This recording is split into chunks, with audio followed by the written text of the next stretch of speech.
Hello everyone, welcome to Dark Fae Tarot. You are joining me on the end of what was a warm but much cooler day than the previous days in Brussels. Welcome to new subscribers and welcome back to those who already know me. So yes, you are joining me for June's deep dive into a deck that I've worked with the whole month. And for those who know this channel, I usually pick mass market decks, mass market tarot decks to review, because I think that's a really good baseline and more accessible for more people. So this month I reviewed my independent version of the Forhaxa Tarot. Now this is about to become mass market, published by Hay House. It's already available for pre-order, I think, on Amazon and other places. So go check it out, and you should be able to get yourself a copy in the coming days, weeks, months. It varies, release dates all around the world. But yes, this was originally independently produced by mjcullinane. MJ has also now recently, I don't know if I should say MJ or Marguerite, has also recently produced another deck, which was the Ravens something dream or something. That's also been published independently. And there's also the Untold Story, I think it is. There's several decks that the artist has coming through, and already they've published several decks that have been also huge hits. Of course, the Crow Tarot is their first deck, and I have the mass market US Games version. But since then, they've had the Grimalkin. There's a dog deck that I can't remember the name of, and there's also Raw Oracle, which is still independent production. There's Guardians of the Night, which is now a mass market with Hay House. I mean, yeah, plenty of decks galore. And yeah, so I'm going to be showing you the Forhaxa, and I bought this 2021. I think it was the end of 2021. And I knew I was going to get hit by tax as it came in, and I did. So this was quite a big purchase for me. I think I paid, I don't know at the time what it was, 40 or 50 US dollars, whatever the price that it was for pre-orders by the artist. And then shipping was like another 30 US dollars. So that's 70, and then I got hit by tax and customs fees to process the deck. So that's I think it's coming up to about 90 to 100 US dollars. So this was a very expensive purchase for myself. And that also gives a kind of like an idea of how those of us in Europe, if we buy an independent deck and it's not coming through an international shop such as Amazon or from a platform such as Etsy, we actually have to pay basically a lot more. We already have to pay tax, which we do from the other sites as well, but we also have to pay customs fees to process it. And unfortunately, that's the name of the game. That's also with Kickstarter as well. So you can understand that these decks get very, very expensive. So anyway, that's why I think one of the predominant reasons I wanted to do mass market reviews every month was so that it's more, I think, accessible for different audiences across the world. And the other thing I just want to mention is, and it's kind of like, it's interesting I'm saying all of this because I also will in the coming months, as I have so many indie decks these days, because now we have independent boutiques who are selling indie decks, which is amazing. I'm very, very happy that we have more of them now in Europe. They are growing.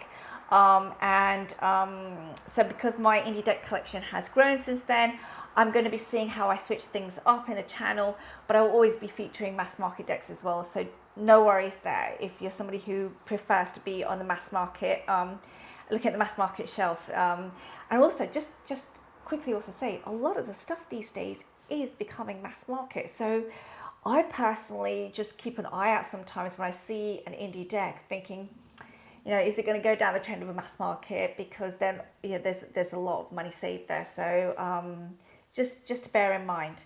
Okay, so with all of that introduction to the deck and the creator and my patches of it, let's go into it.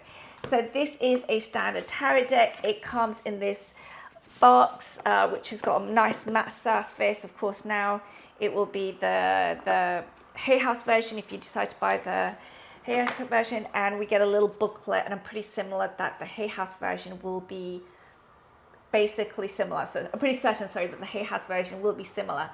So this has in it, I'll go through the guidebook in a minute, but basically it's a very standard little guidebook which has enough information. I was very happy with that in itself.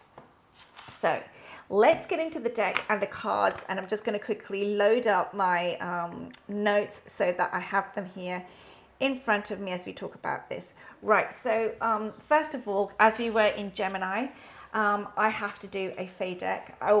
Every year in Gemini, I do a Fae deck because this is Dark Fae Tarot as well, the channel. So I have a kin for Fae energy, but you know, I also love other energies too, but I have a kin for it.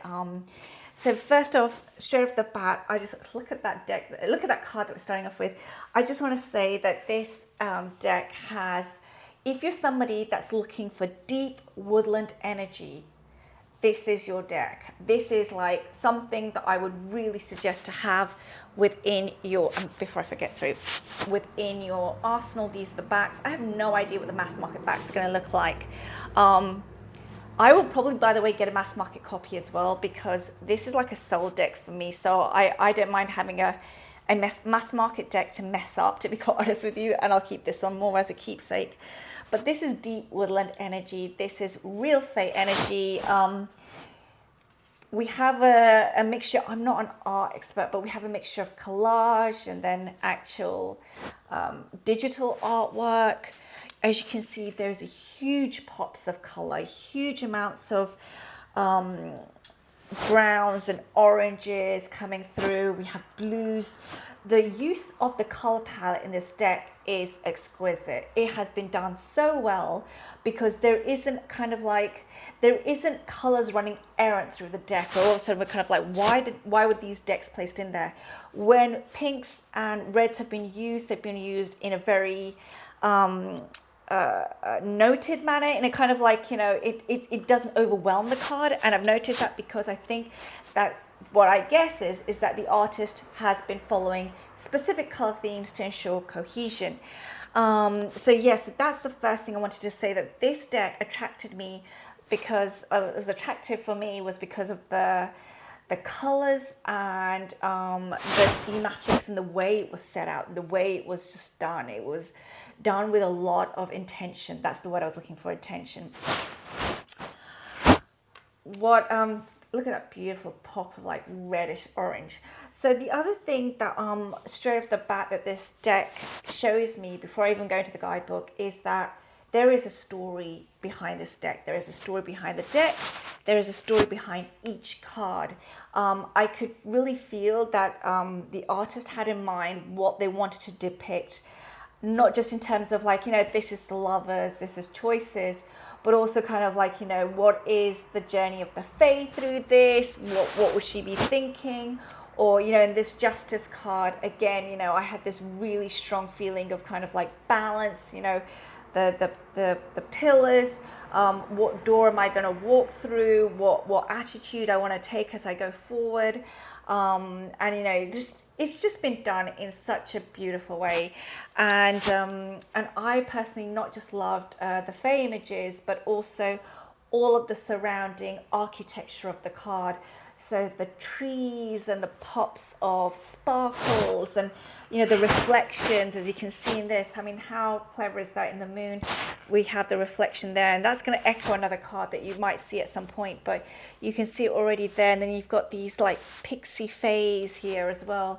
So this was an interesting card because you have such prominent energy of the devil over the tower aspect. So yeah, I think that the artist really has made the keys their own, and I think that that is a very, very strong take in this card. The other aspect here that we have is this fox energy. I personally love foxes. I know that some people see this as cunning and sly. I think I see them as practical and understanding the game of life. It's an animal I can learn from for sure. And you know, there's a delight in this deck. There's a delight, there's a sorrow, there's balance, there's karma, there's, you know, and this is why I wanted to pull out the death card. Look at that. And where is that card again? Hold on, if I can find it. And yes, there we go. So there we have her, the moon, And then we have the death, so you can see what she was really looking at. There's the transformation, actually. But, you know, we just have this beautiful depiction. And what I picked up, so I'm just looking at my notes again here, was that, and my iPad keeps wanting to shut down, is that there's this richness in color, but there's also this shadow and light. I really like the fact that all the fays don't look the same. So there's almost like a diversity in fae. And there's an attention to detail that I've already mentioned. And yeah, I mean, if you like MJ's work, I think that this is a really, a Marguerite, if I should say, you can really tell that this is something that they really thought through as they made it. I just love the webbing. I don't know if that's the right word for this, but I just love how everything has come together to make this deck possible, this cohesion possible. And really strangely, which I know some of you might think is odd, but I see myself in the deck, which I know some people are like, oh, we need diversity to see ourselves in the deck. And I personally like to identify energy that I can identify with rather than necessarily skin tones. I know that's that's an issue, and I won't go into that. I just want to express what for me is important when I see a deck in terms of identification. And there needs to be an energy, and energy for me, crucially, even though I do like soft decks and positive decks, I do like them, the ones that really will sit with my soul must have this juxtaposition and not just a balance, but I personally like the opposites within a deck. So that's a theme that I'm going to be looking at as we go along. But yeah, that's a really big thing for me. Decks that really can express the extremes. And I personally think that this deck does that very, very well. We don't always have a soft touch. We have confronting issues. We have, you know, meeting our elders and having to answer and respond to the call of the elements. We have here, you know, with the Ace of Water, we have something much more fluid. There is mermaids in this deck, which I thought was so interesting. This Fae mermaid energy, I really loved it. I'm not really a mermaid person. I'm a Scorpio, and everybody thinks Scorpio is an ocean thing. And personally, for me, as a Scorpio sun, is I personally really am much more the lake, you know, because it's a fixed energy. So the turbulence of an ocean for me is Poseidon, and that is with Pisces.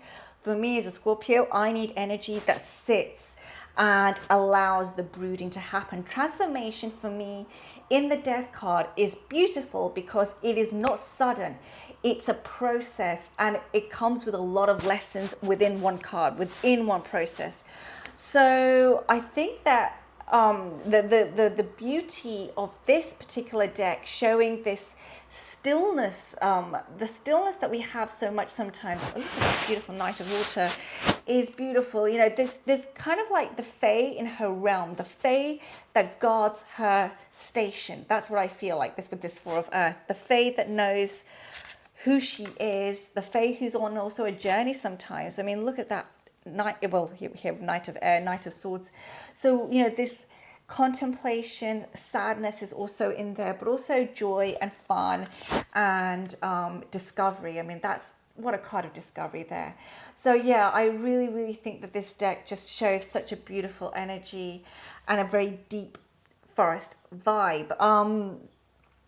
So yeah, so the elements that really spoke to me in this particular deck, and that's just myself here, is a very strong fire energy and a very strong earth energy. And look at that. And I said that, and the Magician comes up, and that's my favorite Magician card from any deck. And the reason why I say that is because I love fire and earth together. I have a fire moon and I have an earth ascendant, which makes it really strange. And I have a water sun, so you can see I'm on the full spectrum, and my ruler sits in an air sign. So it's just when I was born. So it's just very interesting how you know, the planets can really speak to where they need to be to make us who we are. That's the kind of astrology I practice, to really understand the personal noting of who you are as you're born, and then the layout of your life and the ripple effect of that, because I think that's the beauty of astrology. It shows the song of our soul as it's played out in our life. And in this deck, I really, really love this fire and earth coming together. I mean, it's just volcanic, basically. That's the only way I can put it. Of course, we have this beautiful water, but yeah, there's a very volcanic energy for me anyway. The other thing I want to say is that the quartz have this very ornate feel to them, which I think is gorgeous. I love the quartz in a deck. I'm becoming more and more of a quartz person. I really notice them. I don't treat them as the minor or as pips. I treat them as a separate separate area in itself. And I think that there's just so much that we can learn from the quartz.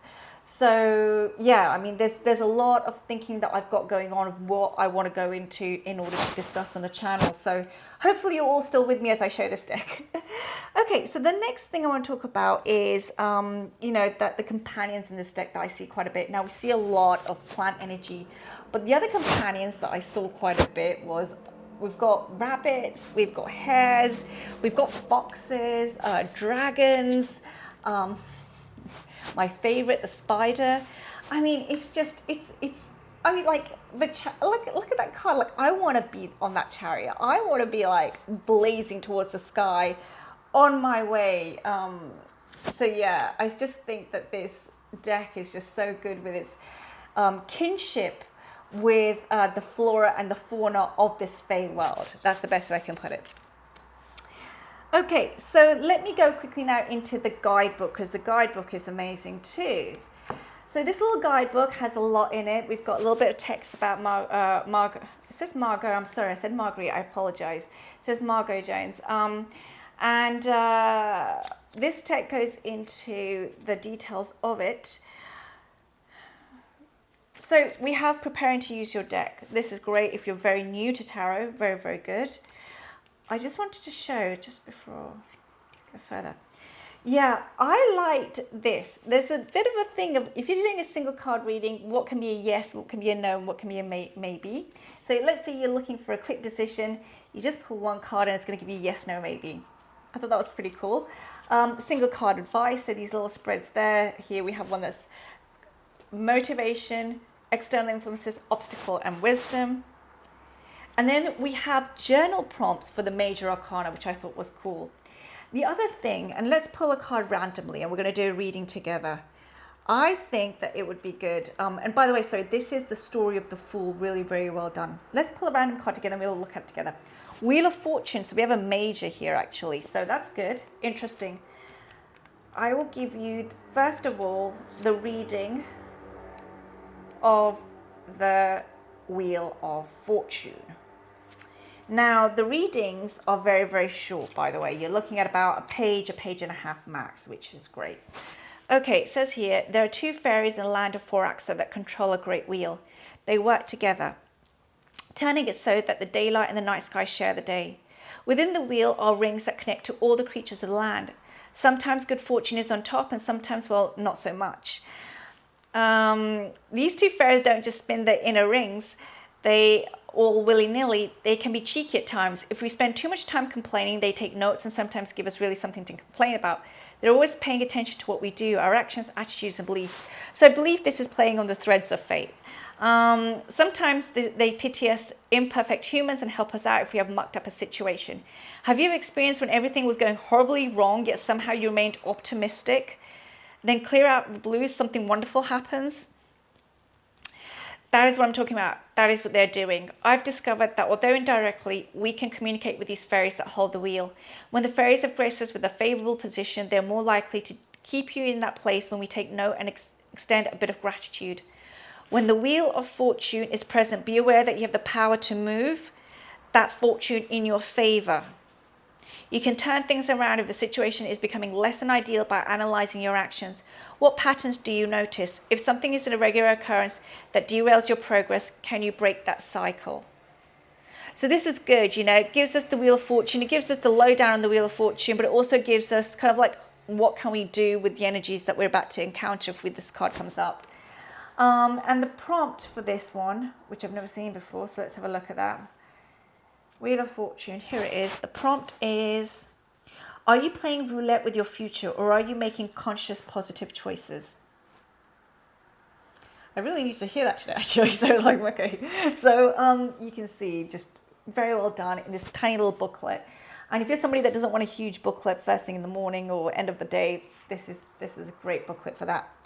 Okay, so we are into the final piece of this video, which is pairings. Let me quickly give you some suggestions for pairings with this deck because it is so good. It's so good. The deck is just so good. I still have some cards that I can work with here, some new ones.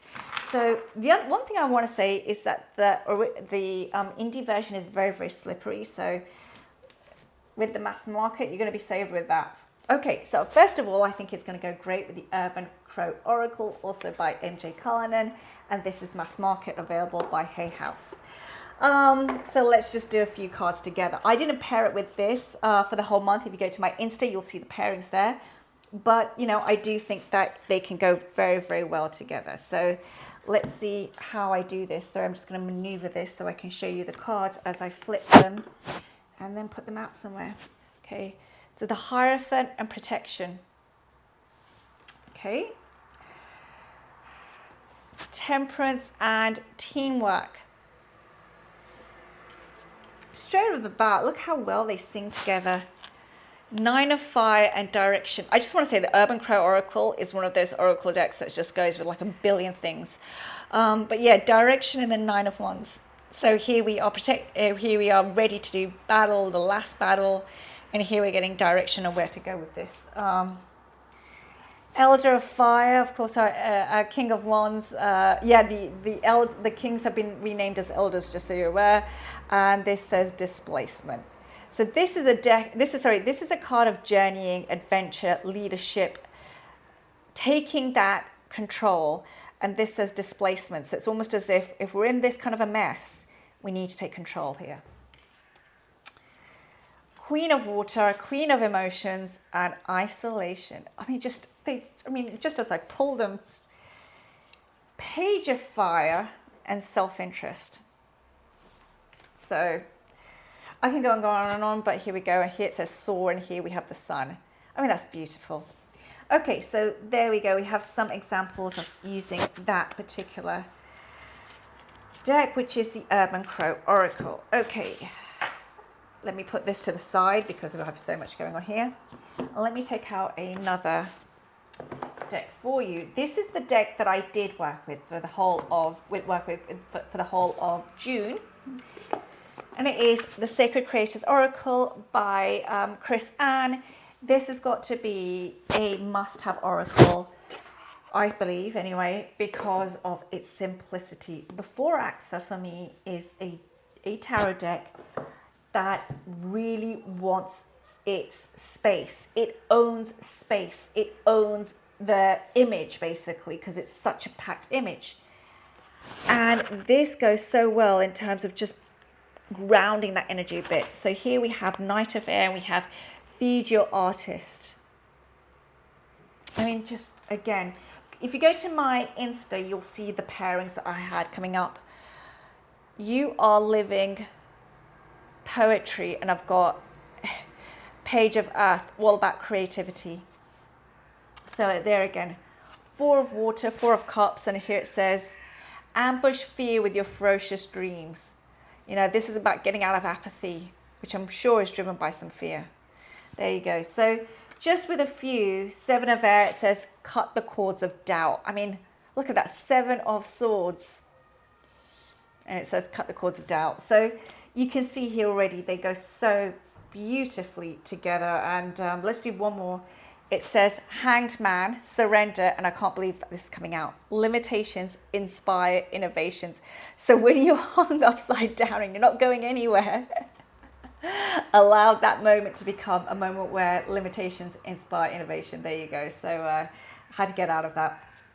Okay, so those were the few that I had from the Sacred Creators Oracle. And let me also show one, well, I've got two more, but one more I think first, this one, which is the Herbal Astrology Oracle by Adriana Ayala, artwork by Josephine Clark. Okay, so this is a Hay House mass-produced deck. I managed to pick it up on sale, which was really cool, for like 12 euros. and I went for it, and I'm no regrets. I mean, this is one of I wanted to get it anyway, so just to be really clear, it wasn't like just a very random purchase, but yeah, I mean, it goes so well with so much of my collection. Let's see here, what am I getting here? 4 of Fire, which is 4 of Wands, and here we have Damia, the Beloved. So here we have celebrations, and this is traditionally a wedding scene, and here we have the Beloved. I mean, just interesting. I pulled there too accidentally. Mandrake, sensuality, and Elder of Water. That's King of Water.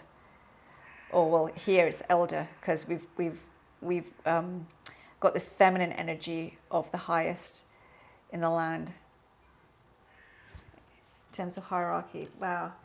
Patience and 7 of Water, 7 of Cups. I mean, just they're beautiful together. I think that this, even though this is such a packed deck, this has a beautiful grounding energy. It says Motherwort, strength, and this is Judgment. I mean, they just flow so well together. 9 of Earth, and it says here St. John's Wort, Radiance. Oh, I love St. John's Wort. It's so about a crone energy, because that's what we need. We need St. John's Wort as we get older as a female. And this is really the 9 of Pentacles, owning our own land and that joy. I mean, just beautiful pairings. So yeah, that is with the Herbal Astrology deck. And lastly, I wanted to show a deck which I personally think that this, personally for me, is not the best pairing, because the Oracle is also very, very strong and potent. But I think that the energies that like to work together, but they're very, very potent. But I wanted to show it. Okay, if I can get it open. This is a independent deck, and it's the Hearts Oracle by Olivia Rose. Olivia Rose now also has a new indie oracle, and there is a US Games tarot deck that she is releasing soon as well. So there are more decks coming out by this artist, just so you're aware. Okay, so let's do some together. So here we have the Fool, and we have Rejoice. I mean, again, like, this Fae deck wants to play. Balance, 6 of Air, 6 of Swords. Wow. I mean, in the Thoth, this is science. This is the energy of science. And here we have balance. I mean, just beautiful how still the messages are coming through. 10 of Earth and imagination. If we want that sacred ownership of our own heritage and land and our home, material home, with the family, with generations, we need to have that vision. That's what it's saying to me, imagination. 7 of Fire, defense, and here I have love. Oh, how beautiful. So again, the Fae, the world, and I have trust. I mean, just the Faes in this deck they're just speaking of hope, and Ace of Air. They're just speaking to each other so well. I'm so happy. Tranquility, and it says here Elder of Air, King of Swords, and Tranquility. To own that mind, not let it take over, and we find that peace. And this is, I'll do this last one. I got 3 of Water, which is 3 of Cups, and Reconnect. I mean, just, yeah, so, well, I need to stop now. I need to stop. Okay, so I hope you enjoyed that. I've had a lot of fun showing the Forhaxa, showing her beauty, her potency in you know, as a tarot deck. I, of course, have the indie version, but the mass market is coming out. I will for sure have the mass market as well, because I will probably use that one up as we go through. I wanted to hold this card actually. I just came across it, was like, yeah, let's show this one again. You know, I will get obviously the other one at the mass market too, because then I can wear that one out. I love this deck. I absolutely do. Very happy. So let me know if you've enjoyed this. I am thinking of themes that I would like to do for this channel, places where I feel strong. how also as a tarot reader, it's really important that, you know, we connect with our decks, but we also connect with what really the symbols mean to each person, and to show how to do that. So these are themes that I've been thinking about that I think could be helpful. And I also think that strengthens myself, not just reading for me, but for others as well. So yeah, more to come hopefully on this channel. Thank you for joining me today. I wish you a wonderful week wherever you are, and I will see you all soon. Take care now. Bye.